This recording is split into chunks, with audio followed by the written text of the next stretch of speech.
Nos encontramos con el padre Carlos Juliao, actualmente director de investigación de la sede Bogotá de la Corporación Universitaria Minuto de Dios. El padre Carlos Juliao es el ideólogo del modelo educativo de la corporación. Entonces, padre, en principio, pues bienvenido, muchas gracias por estar con nosotros. Y la idea es que conversemos sobre tres preguntitas al respecto de la fase del juzgar, de este enfoque praxeológico que usted formula apoyándose pues en la corriente de la praxeología, particularmente de la francesa. La primera pregunta, padre, es, usted señala que después de la fase del ver, de ese momento de haber observado con todos los sentidos lo que uno mismo está haciendo, ¿cierto? E incluso haber llegado al nivel de discutirlo con otras personas a través de grupos focales, después de haber hecho una autobiografía, usted señala que es fundamental problematizar la propia observación y define esta problematización como la identificación de los lentes o la visión del mundo que uno tiene.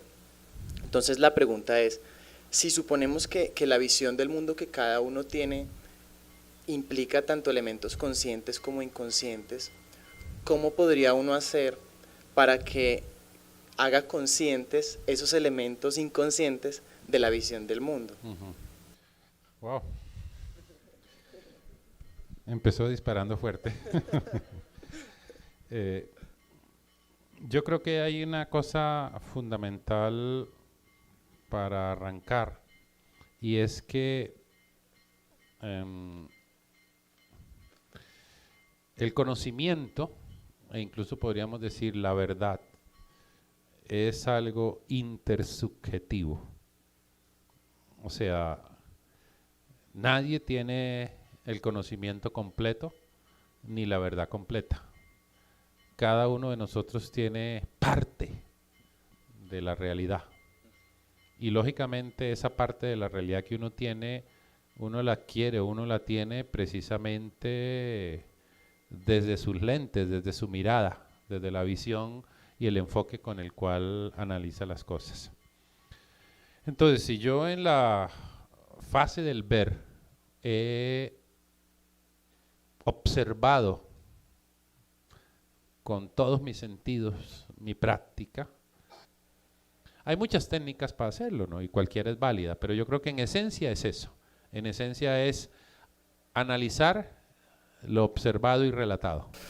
Padre, en esa misma línea, pensando el papel del docente que retroalimenta la labor que está haciendo el estudiante como praxeólogo, usted señala en su libro que la teoría de la acción pertinente para ese acompañamiento es la enacción, que se basa en la noción de cognición corporeizada, que en cristiano significa un poco, si lo comprendemos bien, cada mirada del individuo tiene que ver tanto con sus condiciones biológicas, es decir, mi mirada no sería igual si tuviera en este momento 2 años o 4 años, probablemente no estaría sentado acá, más todo el contenido, digamos, social. No es lo mismo haber nacido en Colombia en X generación que en otra generación. Pero si pensamos el perfil de los docentes actuales que salen desde miradas disciplinares que por lo general no le permiten tener el conocimiento de las variables biológicas al tiempo de las psicológicas, ¿cómo entonces hacer el acompañamiento para que el docente pueda responder a esa ambición que tiene, digamos, el concepto de cognición corporeizada? Tú lo traduciste simplificándolo, si quieres yo lo simplifico también más con aquella famosa frase de Ortega y Gasset: yo soy yo y mis circunstancias. O sea, siempre somos lo que somos, pero en un contexto, en unas circunstancias. ¿Qué es lo que nosotros podemos manejar? En principio lo que nosotros podemos manejar es el yo, lo que yo soy, lo que yo hago.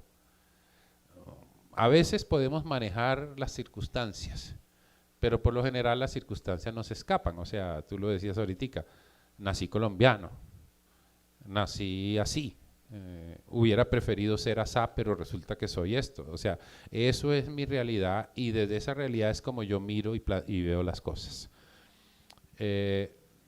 Yo pienso que la educación tiene un problema grave de entrada y es que esos elementos y esos puntos no son muy tenidos en cuenta, porque la educación, se me ocurre que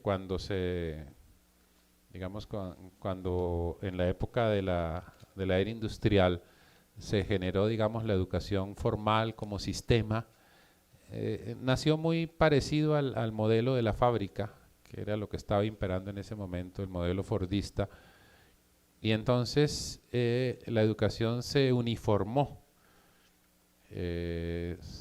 Todos aprenden de la misma manera, todos tienen que hacer el mismo proceso, todos son evaluados con el mismo evaluador, etcétera, etcétera. Y eso llevó a que las condiciones particulares y diversas del individuo y del sujeto no fueran muy tenidas en cuenta. Yo pienso que es muy raro que un programa curricular, que una institución, que un profesor tenga en cuenta realmente lo que hay de diversidad en sus 30 o 40 estudiantes, lo que para cada uno de ellos es significativo. Uno arranca de un supuesto equivocado, o sea, yo arranco del supuesto, mis 40 estudiantes porque están aquí porque quieren aprender, y eso es paja. Ahí hay muchas otras razones. Muchos están ahí porque les toca, porque les dijeron que para triunfar en la vida necesitan un cartón, porque montones de cosas, pero no necesariamente porque quieran aprender.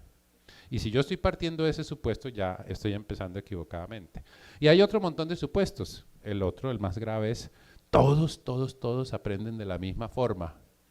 Todos, si siguen el proceso que yo les señalo, porque yo soy el que sabe, yo soy el profesor, van a lograr triunfar en la vida. Y entonces yo como profesor me fajo una super, hiper, mega clase de horario triple A, ¿sí? Súper bien preparada, y la presento pues de una forma, ¿sí? Total. Y resulta que uno de mis estudiantes, cualquiera de ustedes ahí, 5 minuticos antes de entrar a clase, su pareja de toda la vida, no importa si toda la vida fue hace una semana, un año, 10 años, 20 años, acaba de terminarle. Y está usted ahí, ay, tan rico que era, y se acabó, y me dejó por ese desgraciado, y se fue, y no sé qué. ¿Usted cree que ese estudiante está aprovechando mi super, hiper, mega clase requete preparada? No, no está aprendiendo nada, él está en otro rollo. Entonces, todos esos factores, eso es la condición incorporada en un contexto y en una realidad, y eso es lo que hace difícil el proceso. Entonces, casi que uno termina diciendo, ¿por qué tanta insistencia en un enfoque praxeológico y en la práctica y en la experiencia? Porque es que creo que en últimas el único aprendizaje significativo es el aprendizaje personalizado. Como el sistema educativo no nos permite una educación personalizada de uno a uno, cara a cara, pues de pronto la estrategia de aprender desde la práctica ayudaría a resolver ese problema. Y a la base de todo, aunque no pareciera y no se haya insistido mucho en ello, a la base de todo está todo el planteamiento, la pedagogía freiriana. O sea, toda digamos, toda la posición educativa latinoamericana, sobre todo desde Paulo Freire, de cómo la educación puede realmente transformar las cosas. Pero vuelvo e insisto, o sea, si yo pretendo hacer praxeología y lo que a mí me mueve es un enfoque epistemológico positivista, la cuestión no va a funcionar. Mírenlo de entrada así, o sea, de entrada es una cosa muy sencilla. El enfoque positivista te dice, hay una realidad y por lo tanto hay una verdad. Y si hay una realidad y una verdad, hay una manera de llegar a ella. Y es una manera en la cual todo está predeterminado y en la cual si tú sigues los pasos, vas a llegar allá. Ahora, nosotros aquí estamos diciendo, yo arranco de la práctica. La práctica indudablemente tiene una característica esencial, la práctica es personal. Indudablemente, y yo lo resalté en el programa pasado también, hay una visión intersubjetiva de la realidad y de la verdad, pero indudablemente la experiencia es personal. Entonces, si es personal, es diversa. La experiencia y la mirada que yo tengo de una cosa no necesariamente tiene que coincidir con la tuya. ¿Dónde está la clave? ¿Cómo vamos a convivir juntos teniendo miradas distintas. ¿Cómo vamos a poder trabajar juntos desde perspectivas diferentes? Pero eso es otro cuento. Aquí el cuento no es, que ese sí es el cuento positivista, uniformemos, ¿sí? O sea, lleguemos a una verdad única que después se pueda replicar en otros contextos.